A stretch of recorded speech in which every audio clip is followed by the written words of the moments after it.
اللہ تعالیٰ نے قرآن مجید میں ارشاد فرمایا ہے کہ النبی اولی بالمؤمنین من انفسہم، فرمایا یہ نبی مسلمانوں سے ان کی جانوں سے بھی زیادہ قریب ہیں۔ وازواجہ امہاتہم، اور ان کی بیویاں مومنوں کی مائیں ہیں۔ نبی پاک صلی اللہ تعالیٰ علیہ وسلم کی تمام ازواج مطہرات مومنوں کی مائیں ہیں۔ مومنوں کا ان کے ساتھ خصوصی تعلق محبت ہونا چاہیے، رشتہ عقیدت ہونا چاہیے۔ اپنی ان ماؤں کے ساتھ مسلمانوں کی دلچسپیاں بڑی خوبصورت ہونی چاہیے۔ ہر لمحہ ان کی عقیدت مسلمانوں کے دلوں میں بڑھتی رہنی چاہیے۔ ہماری ماؤں کو، ہماری بہنوں کو، ہماری بیٹیوں کو، ہماری آنے والی نسلوں اور اولادوں کو مومنوں کی ان ماؤں کی سیرت کے ساتھ ہمیں آگاہ کرنا چاہیے۔ وہ خوبصورت زندگی جو ان پاک بیویوں نے گزاری اور وہ طرز حیات جو ان ازواج مطہرات نے چھوڑا، وہ طرز حیات ہمیں سبکن اپنے گھروں کے اندر اس کی تعلیم دینی چاہیے۔ اکثر سیرت نگاروں کے نزدیک سیدہ طیبہ طاہرہ حضرت خدیجہ الکبریٰ رضی اللہ تعالیٰ عنہ کا یوم وصال رمضان المبارک میں ہے، اور بعض نے لکھا رمضان المبارک کی 10 تاریخ کو ہے۔ کائنات ارضی پر جن لوگوں نے وفا کی تاریخ لکھی اور اس دھرتی پر جن لوگوں نے وفاداری کو حسن، وقار اور خوبصورتی کے ساتھ قائم فرمایا، اور جن کی تاریخ انسانیت کو زندہ رکھے گی، اور جن کا نام قیامت تک لوگوں کے لیے مشعل راہ رہے گا، اور جن کی محبتوں سے لوگ خیرات حاصل کرتے رہیں گے، ان میں ایک نام ہے سیدہ خدیجہ الکبریٰ رضی اللہ تعالی عنہ کا۔ حضرت خدیجہ الکبریٰ رضی اللہ تعالی عنہ نبی پاک صلی اللہ تعالی علیہ وسلم کی سب سے پہلی زوجہ ہیں، اور یہ وہ خوبصورت خاتون ہے جن کی موجودگی میں نبی پاک علیہ السلام نے دوسرا نکاح نہیں فرمایا۔ یہ حضور کے نکاح میں آئیں اور 25 سال انہیں حضور علیہ السلام کے ساتھ رفاقت کا شرف حاصل رہا۔ بڑی امیر تھیں، بڑا مال تھا، اللہ نے بڑا نوازا تھا، لیکن انہوں نے ہر چیز حضور کے مقدس قدموں پہ نچھاور کر دی۔ انہوں نے اپنا سارا مال لا کے حضور کی بارگاہ عالی مرتبت میں پیش کر دیا، اپنی ساری توجہات حضور کی خدمت پہ لگا دیں۔ حضور علیہ السلام جب کفار کی ظلم و ستم سے، ان کی طرف سے آنے والی تکلیفوں سے پریشان ہو کے لوٹتے تو یہ مقدس خاتون میرے قریب محبوب کی دلجوئی کرتی۔ گھر کے اندر نبی پاک صلی اللہ تعالی علیہ وسلم کا حوصلہ بڑھانے کے لیے اللہ تبارک و تعالی نے حضرت خدیجہ الکبریٰ رضی اللہ تعالی عنہ کو منتخب فرمایا۔ آپ حضور علیہ السلام کی خدمت کرتی، حضور سے محبت کرتی۔ حضور کی ساری اولاد سوائے ایک صاحبزادے کے حضرت خدیجہ الکبریٰ کے بطن نور سے ہوئی۔ اس ملکہ نے امیری چھوڑ کے حضور کے ساتھ فقیری کی، صبحیں بتائیں، شامیں بتائیں۔ ان کے لیے بہت ساری کنیزیں خود خدمت کرنے کے لیے موجود رہتی تھی۔ اس خاتون نے پھر اپنے دست مبارک سے حضور کی خدمت کی، کھانا پکایا، کپڑے دھوئے، ڈیوٹیاں کی۔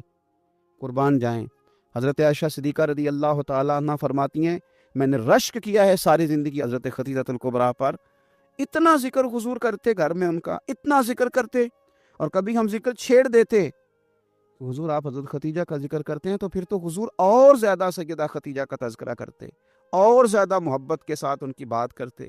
یارو کبھی آپ غور کریں کہ یہ وہ عظیم خاتون ہے کہ جن کی سہیلیوں کے ساتھ بھی حضور اچھا سلوک فرماتے، ان کی سہیلیوں کو تحفے بھیجتے، کھانا پکا پکا کے ان کے گھروں میں روانہ کرتے، ان کا پیار کے ساتھ ذکر کرتے، ان کا تذکرہ کرتے۔ آپ کو بخاری مسلم میں حدیث ملے گی، حضرت ابو ہریرہ رضی اللہ تعالیٰ عنہ ارشاد فرماتے ہیں کہ حضرت جبریل امین علیہ السلام حضور کی خدمت میں حاضر تھے، تو حضرت خدیجہ الکبریٰ رضی اللہ تعالیٰ عنہ کھانا پکا کے لا رہی ہیں، تو حضرت جبریل امین علیہ السلام عرض کرنے لگے یا رسول اللہ یہ خدیجہ کھانا لے کے آ رہی ہے، اس کے برتن میں آپ کے لیے کھانا ہے، سالن ہے۔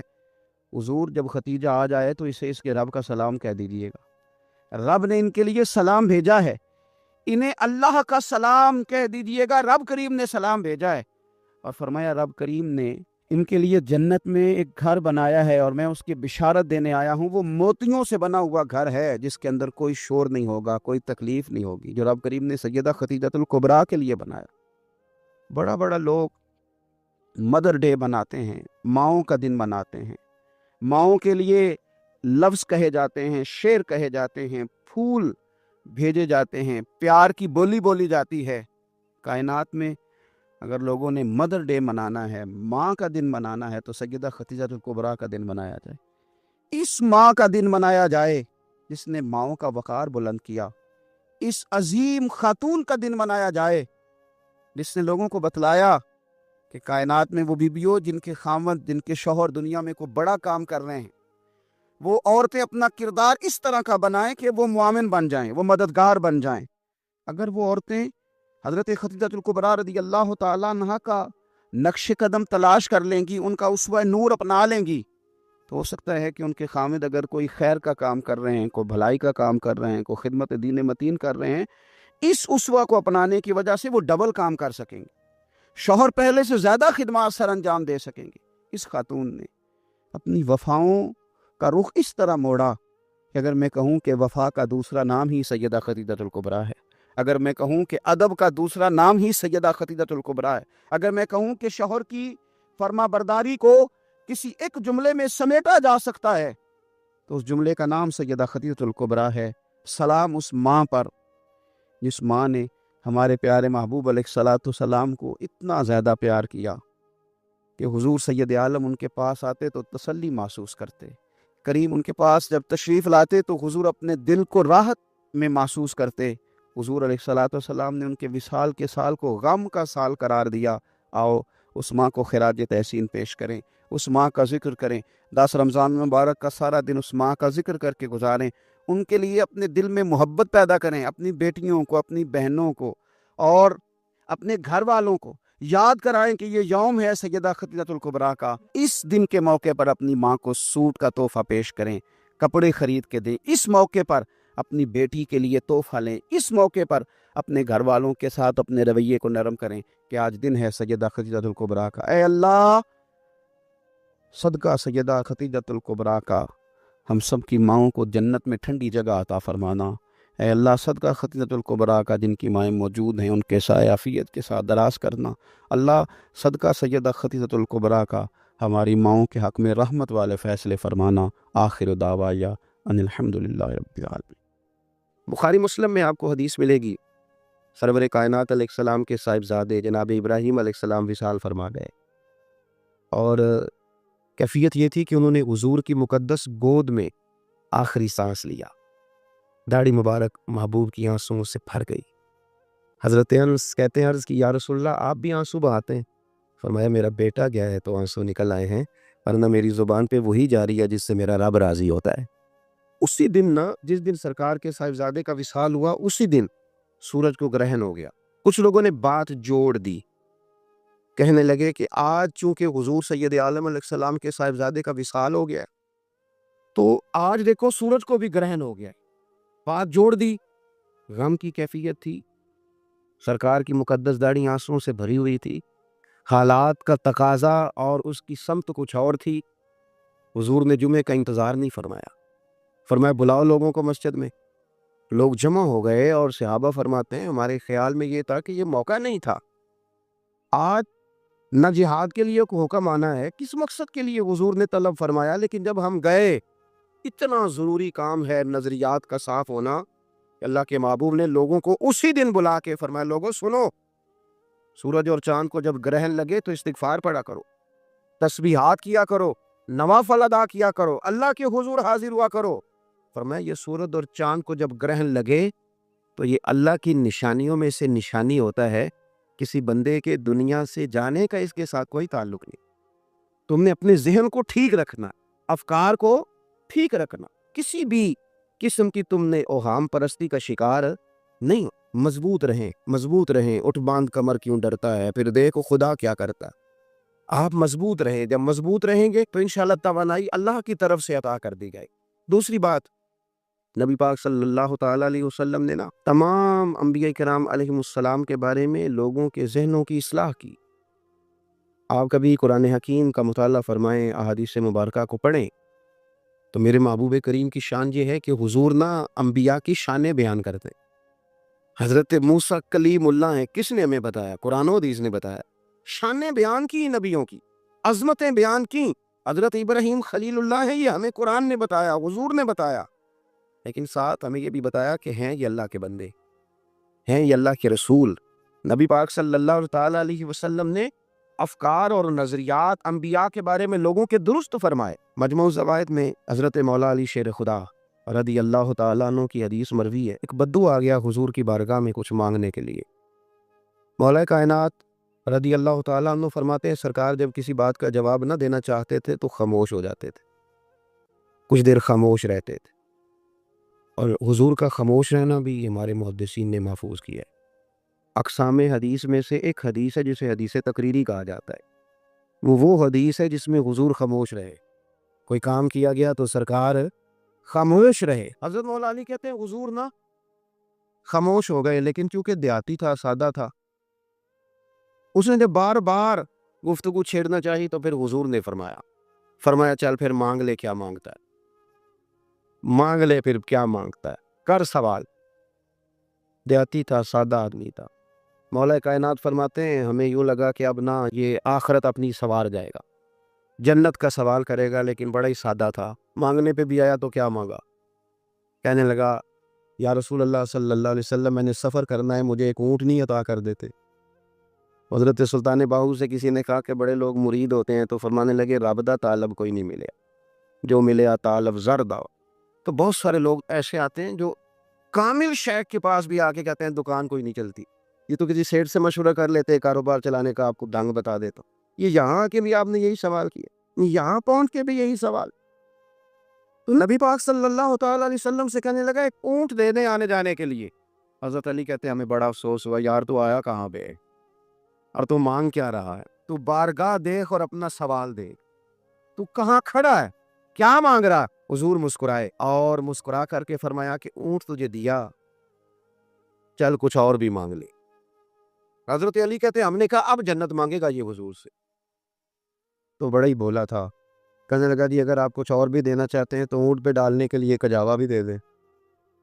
تو حضرت مولا علی شیر خدا فرماتے ہیں ہمیں پھر بڑا افسوس ہوا کہ یار دیکھو اتنا چانس ملا ہے پھر کھو دیا ہے۔ رسول کریم علیہ السلام بھی مسکرائے، اور سرور کائنات کی جو مسکراہٹ ہوتی تھی وہ نہ خوشیاں تقسیم کرتے۔ اعلیٰ حضرت رحمۃ اللہ علیہ فرماتے ہیں جس کی تسکین سے روتے ہوئے ہنس پڑو، جس کی تسکین سے روتے۔ اب یہاں سوال پیدا ہوتا تھا کہ پھر اس مسکراہٹ کے لیے تو انتظار کرنا پڑتا ہوگا کہ حضور مسکرائیں تو روتے ہوئے ہنسیں، تو اگلا شعر بھی ہے اور جواب بھی ہے۔ فرمانے لگے جس کی تسکی سے روتے ہوئے ہنس پڑیں، اس تبسم کی عادت پہ لاکھوں سلام۔ یہ تو عادت ہے حضور کی، یہ تو عادت ہے مسکراتے رہنا۔ تو حضور بھی زیر لب مسکرائے۔ تیسری دفعہ میرے کریم نے پھر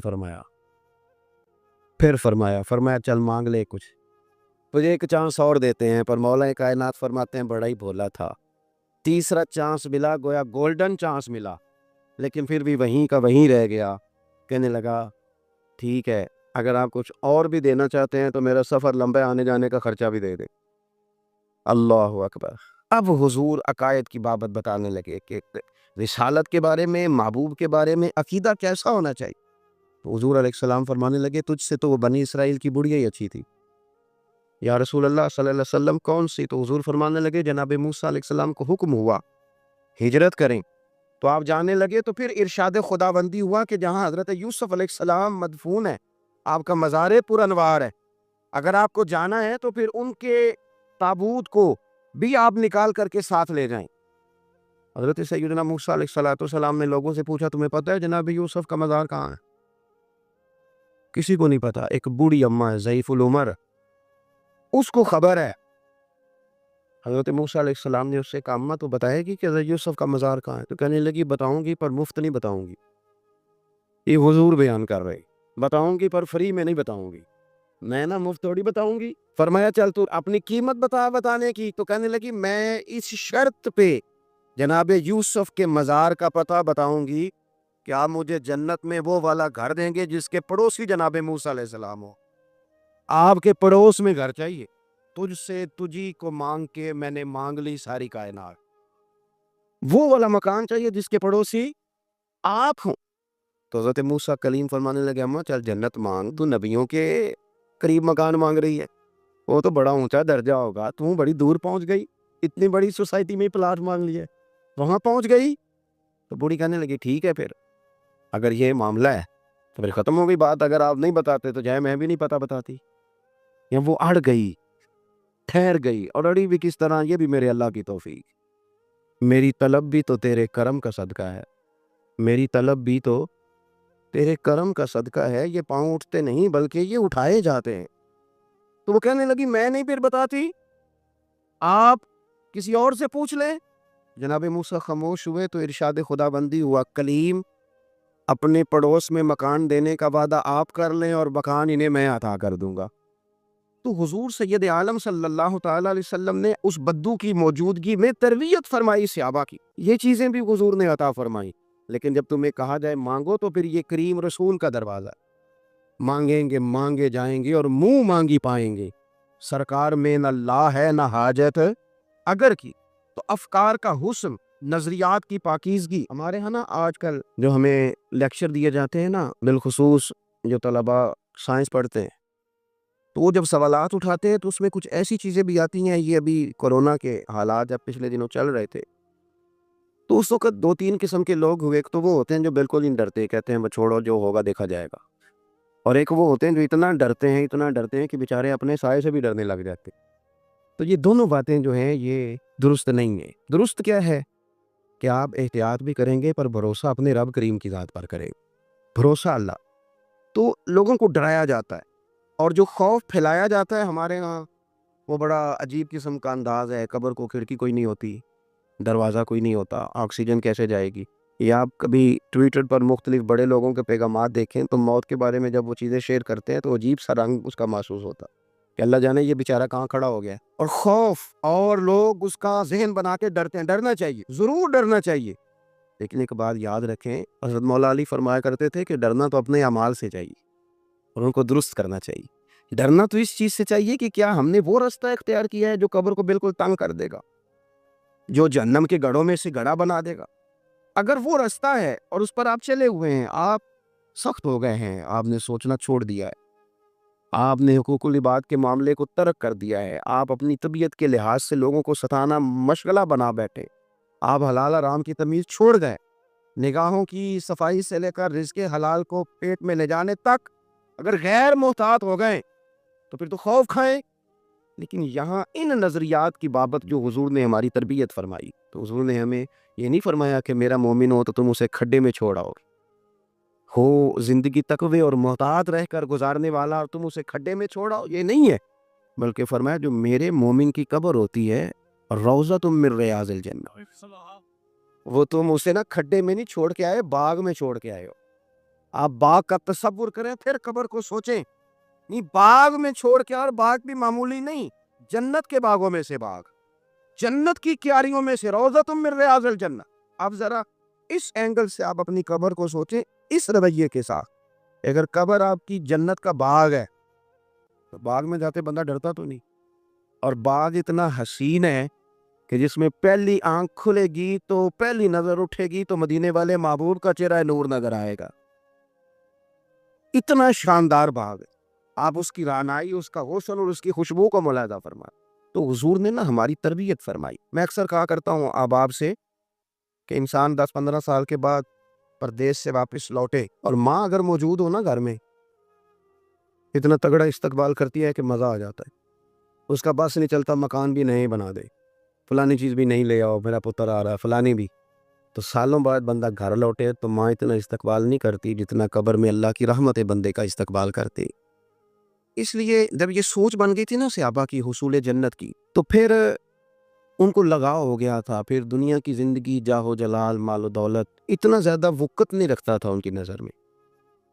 پھر وہ سمجھ گئے تھے اس بات کو کہ کن فی الدنیا کا انّا کا غریب و عابر السبیل، سمجھ گئے تھے کہ یہ مسافر ہیں ہم یہاں، اور وہ پھر اتنا زیادہ اپنے ذہن پہ چیزوں کو سوار نہیں کرتے تھے، محسوس کرتے تھے کہ اتنی زندگی ان کی ہے، اتنی زندگی ان کی گزر گئی ہے، محسوس کرتے تھے۔